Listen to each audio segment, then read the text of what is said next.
पूर्णमदः पूर्णमिदं पूर्णात् पूर्णमुदच्यते पूर्णस्य पूर्णमादाय पूर्णमेवावशिष्यते। शान्ताकारं भुजगशयनं पद्मनाभं सुरेशं विश्वाधारं गगनसदृशं मेघवर्णं शुभांगं लक्ष्मीकान्तं कमलनयनं योगिविद्यानगम्यं वन्दे विष्णु भवभयहरं सर्वलोकैकनाथं।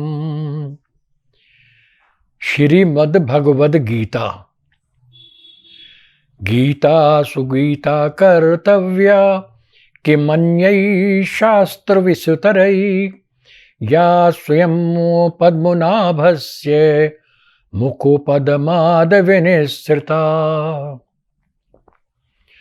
वसुदेवसुतं देवं कंसुचारूणमर्दनं देवकी परमानन्दं कृष्णं वन्दे जगद्गुरुं। कृष्णं वन्दे जगद्गुरुम्। ओम श्री गणेशाय नमः। श्रीमद् भगवद गीता शोध ग्रंथ कन्हैया गीता, प्रथमो अध्याय अर्जुन विषाद योग है। धृतराष्ट्र उवाच धर्मक्षेत्रे कुरुक्षेत्रे समवेतायुयुत्सवा मां का पांडवश्चैव किम कुरुवत संजय। धृतराष्ट्र ने कहा, संजय, धर्मभूमि कुरुक्षेत्र में युद्ध की इच्छा लेकर के एकत्र हुए मेरे और पांडु के बेटों ने वहां क्या किया। श्रीमद् भगवद गीता का अनुशीलन करने, उसका चिंतन मनन करने, उसको समझने से पूर्व यदि हम गीता का कुछ संदर्भ जान लें, महाभारत के बारे में हम कुछ समझ लें, जैसे महाभारत क्या था, कैसे हुआ, क्यों हुआ, इतना बड़ा युद्ध हुआ है, उसके में कितने फौज इकट्ठी हुई थी, उसमें कितने लोग मारे गए थे, ये सब बातें हम जान लें, गीता का उद्भव किस प्रकार से हुआ ये हम जान लें, तो हमको गीता के समझने में सुगमता हो जाएगी। संक्षेप में उसका संदर्भ इस प्रकार है। कुरुवंश के महाराज धृतराष्ट्र हस्तिनापुर को राजधानी बनाकर वहां की प्रजा पर शासन करते थे। वह जन्मांध थे। उनके 100 बेटे थे जो कौरव कहलाते थे, जिनमें बड़े दुर्योधन और दुशासन थे। उनके एक भाई थे पांडु। शुरू में क्योंकि धृतराष्ट्र जन्मांध थे, इसलिए उनको, पांडु को छोटा होने के बाद भी राजा बनाया गया। किंतु पांडु का एक असाध्य बीमारी कामला या पीलिया के द्वारा निधन हो जाने के कारण धृतराष्ट्र को अंधा होते हुए भी राजा बनाया गया। पांडु के 5 बेटे थे, युधिष्ठिर, भीम, अर्जुन, नकुल और सहदेव। युधिष्ठिर, भीम और अर्जुन की माता का नाम कुंती था। नकुल और सहदेव की माता का नाम माद्री था। कुछ समय बाद दोनों भाइयों में, कौरव और पांडवों में आपस में राज्य का बंटवारा हो गया। कौरव राजा धृतराष्ट्र की अगुवाई में हस्तिनापुर में ही शासन करते रहे, जबकि पांडव वहां से काफी दूर पश्चिम तक फैले हुए खांडव वन को जला करके वहाँ अपना एक नया नगर बसा करके, जिसका नाम इंद्रप्रस्थ था, वहाँ की जनता पर शासन करने लगे।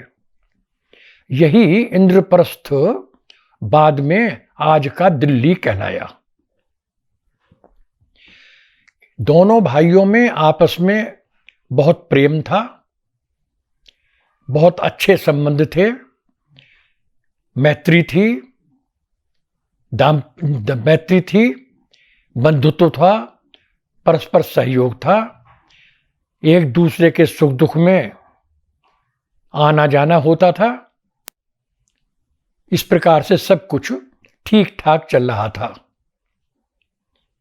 दुर्योधन का एक मामा था जिसका नाम शकुनी था। वह दुर्योधन से असीम प्रेम करता था और पांडवों से उतनी ही ईर्ष्या करता था।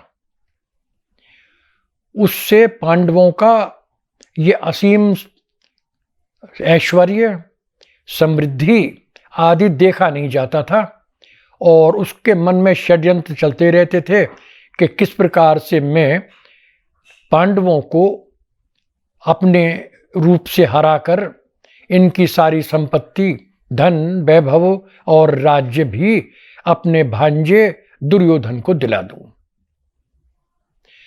इसके अतिरिक्त भी उसके मन में कुछ षड्यंत्र हो सकते थे जिसके अंतर्गत वो चाहता हो कि किसी प्रकार भी मैं दोनों भाइयों को, कौरव और पांडवों को आपस में लड़ाकर इस कुल का ही सर्वनाश करा दूं। शकुनी को इस बात का पता था कि युधिष्ठिर को जुआ खेलने का व्यसन की हद तक शौक है, लेकिन वो जुआ खेलने में किसी भी प्रकार से कुशल नहीं है। बस इसी को आधार बनाकर शकुनी ने एक षड्यंत्र रचा और उसके आधार पर दुर्योधन को समझा बुझाकर युधिष्ठिर को हस्तिनापुर में जुआ खेलने के लिए बुला लिया। पहले इसको द्यूत क्रीड़ा कहते थे। ये कोई व्यसन नहीं था, बल्कि शौक में लोग एक दूसरे के पास बैठते थे, कभी कभी द्यूत क्रीड़ा के रूप में जुआ खेलते थे। कुछ कम ज्यादा हार जीत होती थी और क्रीड़ा के समाप्त होने पर सब लोग मिलजुल करके हंस बोल करके आपस में विदा ले लेते थे। और एक दूसरी परंपरा यह भी थी उस समय कि अगर कोई किसी को द्यूत क्रीड़ा के लिए आमंत्रित करता था तो वो इस क्रीड़ा को, इस आमंत्रण को स्वीकार कर लेता था। दुर्योधन ने युधिष्ठिर को द्यूत क्रीड़ा के लिए आमंत्रित किया और वहां पहुंचने पर शकुनी ने अन्यायपूर्वक, बेईमानी के साथ में युधिष्ठिर को बार बार हराकर उनका संपूर्ण धन, संपत्ति और राज्य आदि भी जीत लिए। कुछ समय बाद उसने अगले बार उनके चारों भाइयों को भी जीत लिया, यहां तक कि एक बारी में उन्होंने उनकी पत्नी को भी द्यूत में जीत लिया। यहीं पर उसने अति नहीं की, यहीं पर उसने एक बार युधिष्ठिर को फिर हराया और उनको 12 वर्ष का वनवास और 1 वर्ष का अज्ञातवास झेलने के लिए मजबूर कर दिया। उसमें भी एक शर्त ये लगा दी गई कि अगर 13वें वर्ष में अज्ञातवास में अगर वो उनका पता लग जाता है तो फिर युधिष्ठिर को अपने भाइयों और पत्नी सहित 12 वर्ष का वनवास और 1 वर्ष का अज्ञातवास झेलना पड़ेगा। धर्म भीरु युधिष्ठिर अपने भाइयों और पत्नी के साथ हार करके, राज्यपाट सब छोड़ करके वन में चले गए। वहां 12 वर्ष तक अत्यंत कष्ट झेलने के बाद 1 वर्ष अज्ञातवास में उन्होंने काटा और उसके बाद वापस लौट करके वे लोग हस्तिनापुर में आ गए। हस्तिनापुर में आकर के उन्होंने अपना राज्य दुर्योधन से वापस मांगा, लेकिन तब तक दुर्योधन के मन में भी बेईमानी आ गई और उसने इनको कमजोर मान करके ये कह दिया कि बिना युद्ध के मैं तुमको सुई की नोक के बराबर भी जमीन नहीं दूंगा। ऐसी स्थिति होने पर कुंती ने पांडवों के और भगवान कृष्ण के साथ में सलाह मशवरा किया और एक बार पुनः अपना विचार समझा करके कृष्ण को अपने दूत के रूप में हस्तिनापुर भेजा। वहां कृष्ण ने दुर्योधन से सब बातें कही, लेकिन दुर्योधन ने उनकी बात नहीं मानी बल्कि भगवान श्री कृष्ण को अपमानित किया। भगवान कृष्ण ने उसका आतिथ्य त्याग कर अपने मित्र विदुर के घर जाकर साग रोटी का भोजन किया, विश्राम किया और अगले दिन प्रातःकाल पांडवों के पास लौट गए। ऐसी स्थिति में 2 बातें ही शेष रह गईं। पहली, वे अपना राज्यपाट और संपत्ति का अधिकार छोड़कर पुनः वन में चले जाएं और वहां सन्यासियों, भिखारियों जैसा अपना जीवन काटें और भिक्षा मांग करके उधर पूर्ति करें। दूसरा विचार था कि वे लोग अपनी शक्ति को एकत्रित करें, अपने मित्रों से मिलें और शक्ति को एकत्रित करने के बाद में युद्ध के जरिए से वो दुर्योधन से अपना अधिकार छीने, अपना न्याय उनसे लें। यह सोचकर पांडव लोगों ने अपने मित्रों से सलाह मशवरा किया और उनके साथ 7 अक्षौहिणी सेना एकत्रित करके वे हस्तिनापुर के पश्चिम में आज की दिल्ली के पास एक विशाल भूभाग में, जिसको कुरुक्षेत्र कहा जाता था, वहां लड़ने के लिए एकत्रित हो गए। कौरव भी पांडवों से ज्यादा 11 अक्षौहिणी सेना एकत्रित कर कुरुक्षेत्र में लड़ने के लिए पहुंच गए। महर्षि व्यास का, जिन्होंने महाभारत ग्रंथ लिखा, राजा धृतराष्ट्र पर विशेष स्नेह था। वो कभी कभी धृतराष्ट्र से पांडवों पर अन्याय न करने के लिए भी कहते थे। अब जब स्थितियां ऐसी हो गईं कि युद्ध अनिवार्य दिखने लगा, तब वे धृतराष्ट्र के पास गए और उनसे बोले, अब युद्ध अवश्यंभावी है और उसका परिणाम भी आपके पक्ष में रहने की आशा नहीं है।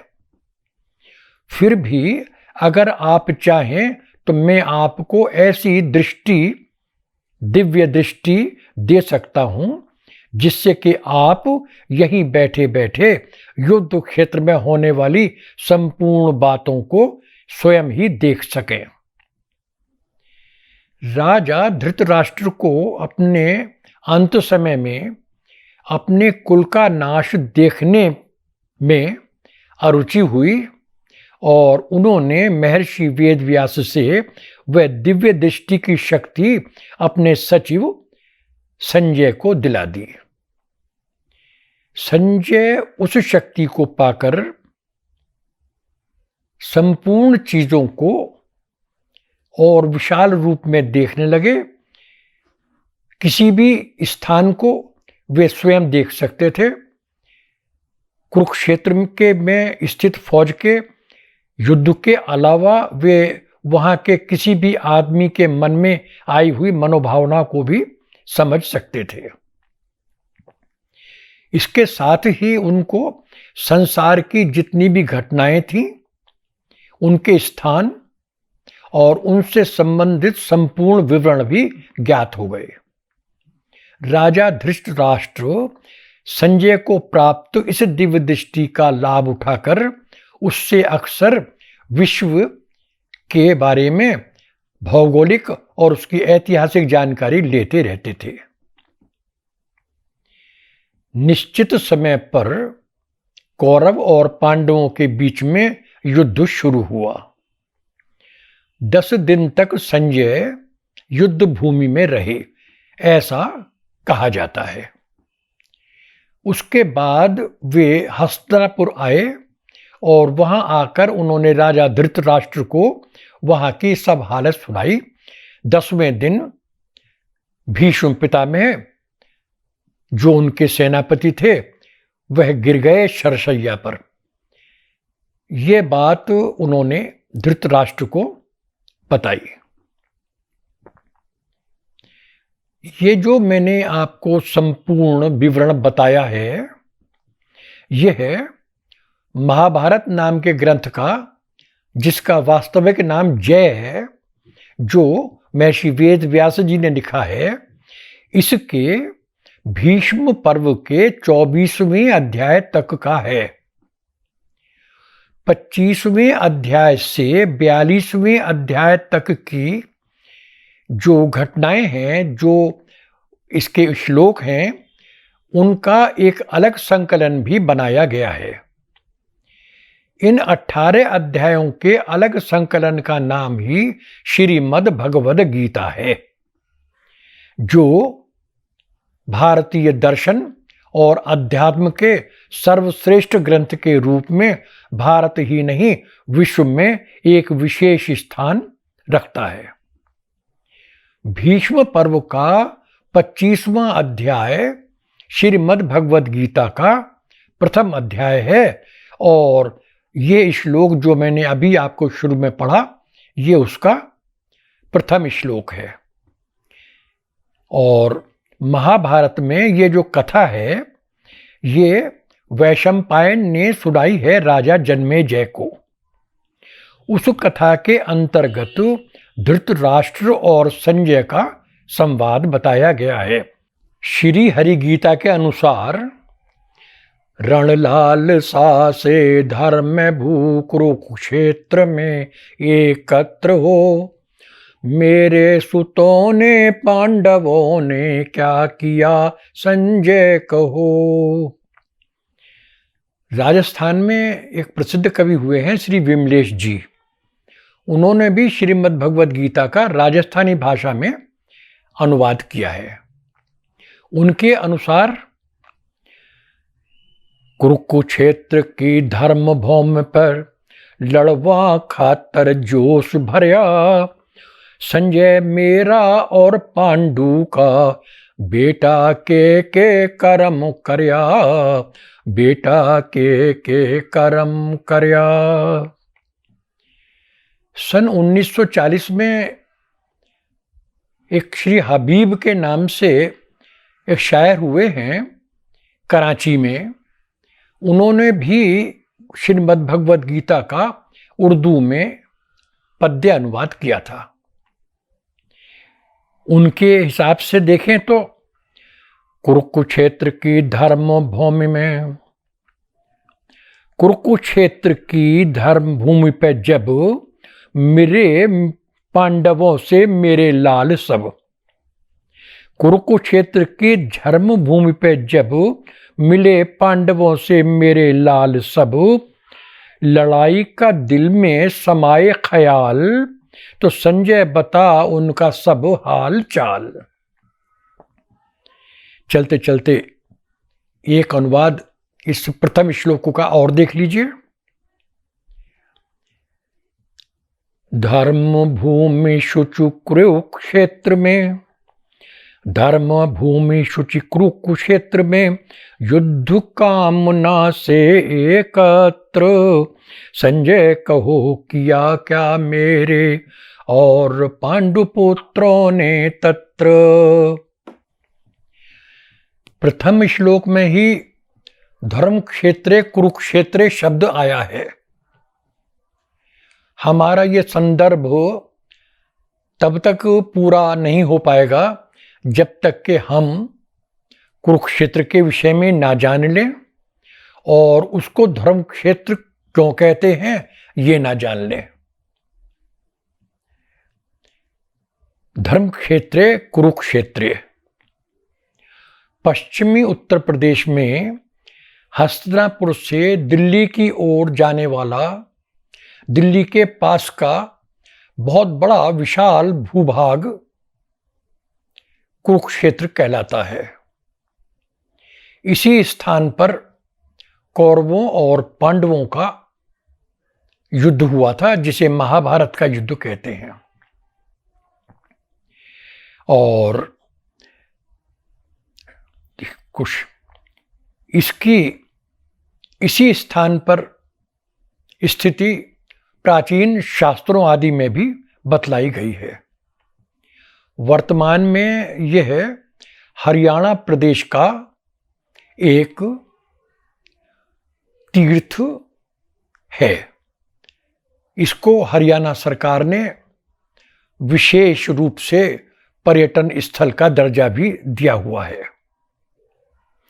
यहाँ पहुँचने के लिए दिल्ली, अंबाला आदि बहुत से स्थानों से यातायात के बहुत से साधन सुलभ हैं।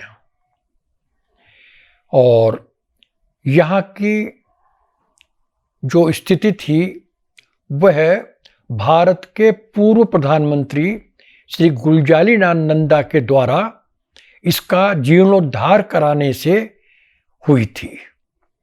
उन्होंने ही यहाँ के संपूर्ण तीर्थों और सरोवरों आदि का जीर्णोद्धार कराया था और उनकी तीर्थ के रूप में महत्ता उपत की थी।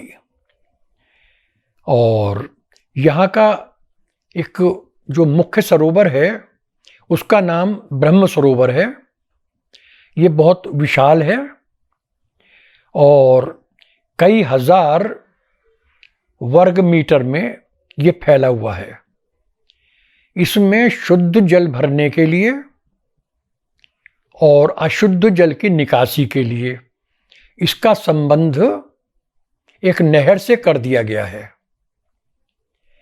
जहां से जल शुद्ध आता है और अशुद्ध जल निकल करके फिर नहर में मिल जाता है।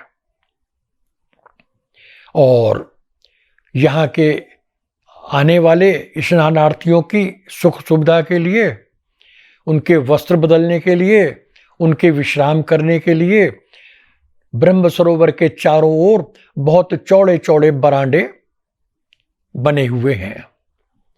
और तीर्थ के बीच में एक मंदिर भी बना हुआ है। यह बरांडे इतने चौड़े हैं कि इनकी छत पर कारें चल सकती हैं। और जब कभी बहुत बड़े मेले, खासतौर से ग्रहण वगैरह के अवसर पर जब मेले लगते हैं तो उस भीड़ का निरीक्षण करने के लिए अफसर लोग उन कारों पर बैठ करके ब्रह्म सरोवर के चारों ओर घूम करके देखा करते हैं। प्राचीन इतिहास के अनुसार महाभारत ग्रंथ के वन पर्व के 83वें अध्याय में और शल्य पर्व के 53वें अध्याय में तीर्थ कुरुक्षेत्र का वर्णन हमको मिलता है। इनके अनुसार ये तीर्थ सरस्वती नदी के दक्षिण में और दृश्यवती नदी के उत्तर के भाग के बीच में स्थित है। इसका पहले का नाम है सप्तपंचक। इसकी लंबाई और चौड़ाई 5-5 योजन या 30-30 किलोमीटर की बतलाई जाती है। शतपथ ब्राह्मण में लिखा है कि जिस स्थान पर पहले ब्रह्मा, इंद्र और अग्नि आदि देवताओं ने तपस्या की थी और इंद्र के आशीर्वाद से ये धर्म क्षेत्र कहलाया था। इसी स्थान पर कुरुवंश के प्रवर्तक राजा कुरु ने भी बहुत तप किया था, बहुत यज्ञ कराए थे और इसीलिए उनके नाम पर इसका नाम कुरुक्षेत्र पड़ गया था। तो इस प्रकार ये धर्म क्षेत्र और कुरुक्षेत्र है। इसी स्थान पर भगवान परशुराम ने पास के क्षत्रियों को 21 बार हराकर अपने पितरों का तर्पण किया था। ये कहा जाता है कि यहाँ पर मृत्यु होने पर उच्च गति प्राप्त होती है। जाबाल श्रुति में भी कुरुक्षेत्र का वर्णन मिलता है और इसमें भी इसको एक धर्म क्षेत्र के रूप में मान्यता दी गई है। शतपथ श्रुति में इसको देवभूमि भी बतलाया गया है। सब ब्रह्म सरोवर के अतिरिक्त इस क्षेत्र में अनेक कुंड हैं, सरोवर हैं और पवित्र स्थल हैं। यहां से कुछ ही किलोमीटर दूर पर वह स्थान है जहां कुरुक्षेत्र में के मैदान में कौरव और पांडवों का युद्ध हुआ था और इसी स्थान पर अर्जुन और भगवान कृष्ण के बीच में संवाद हुआ था, जब अर्जुन युद्ध में अपने ही सगे संबंधियों को अपने विरुद्ध युद्ध के लिए खड़ा हुआ देख करके मोह में बंध गए थे, शोक में बंध गए थे और उन्होंने युद्ध करने के लिए मना कर दिया था। उस समय भगवान कृष्ण ने नाना प्रकार के ज्ञान देकर, उपदेश देकर के उनका मोह और शोक दूर किया था। तब वह पुनः उत्साहित होकर के युद्ध के लिए तैयार हो गए थे। इस स्थान की भूमि 50 किलोमीटर तक आज भी लाल काले से रंग की है, जो ये बतलाती है कि यह वास्तव में बहुत भयानक युद्ध कभी हुआ था। और इसीलिए इतिहास में और धार्मिक रुचि रखने वाले व्यक्तियों के लिए ये स्थान विशेष महत्वपूर्ण है। कुरुक्षेत्र में एक विश्वविद्यालय भी है और मेडिकल कॉलेज भी है। धृतराष्ट्र के बारे में मैंने बताया है कि राजा कुरु के बाद में उनके वंश में 2 भाई हुए थे, धृतराष्ट्र और पांडु। धृतराष्ट्र जन्मांध थे, इसलिए छोटा होने के बाद भी पहले पांडु को ही राजा बताया गया था। लेकिन पांडु की कामला या पीलिया नामक असाध्य बीमारी के कारण मृत्यु हो जाने से पुनः धृतराष्ट्र को ही राजा बनाना पड़ा। राजा धृतराष्ट्र के 100 बेटे थे जो कौरव कहलाते थे, जिनमें दुर्योधन और दुशासन बड़े थे। दुर्योधन से उनका विशेष मोह था, जिसके कारण दुर्योधन उच्छृंखल और उद्दंड हो गया था, बड़ों का अपमान कर देता था और कभी कभी वो अपने पिता को भी अपमानित कर देता था। धृतराष्ट्र की पत्नी का नाम गांधारी था। वे अपने पति के जन्मांध होने के कारण स्वयं अपनी आंखों पर भी पट्टी बांधे रखती थीं और उनके साथ पतिव्रत जीवन व्यतीत कर रही थीं। संजय का जन्म गवलगढ़ नामक एक सूत के घर हुआ था। वह मुनियों के समान ज्ञानी थे, धर्मात्मा थे, श्रेष्ठ व्यक्ति थे, विद्वान थे, संपूर्ण शास्त्रों आदि के जानकार थे, राग द्वेष पर विजय प्राप्त थे और निष्पक्ष, सम्यक जयशील, पक्षपात रहित दृष्टि वाले, ठीक ठीक बोलने वाले और व्यास जी महाराज के द्वारा दिव्य दृष्टि पाए हुए थे। कौरवों के लिए लिखा है कि अधर्म वृत्ति, ममत्व मूलक वृत्ति और आसुरी संबंध से युक्त कौरव थे और इसी प्रकार पांडव धर्मवृत्ति, श्रेष्ठ वृत्ति और दैवी संपदा से युक्त थे। इस प्रकार मैंने आपके सामने भगवद गीता से पूर्व इसका संदर्भ रखा है। आशा है कि इससे आपको भगवद गीता और महाभारत के बारे में कुछ जानकारी प्राप्त हुई होगी। अब हम प्रथम अध्याय को शुरू करेंगे। ओम। श्रीमद् भगवद गीता शोध ग्रंथ कन्हैया गीता के अनुसार कुशला स्मृति गीता ज्ञान कथा के लिए लिखित गीता के इस प्रथम अध्याय के पूर्व कहे गए ऑडियो वीडियो को स्वयं डॉक्टर मूलचंद दालव द्वारा प्रस्तुत किया गया।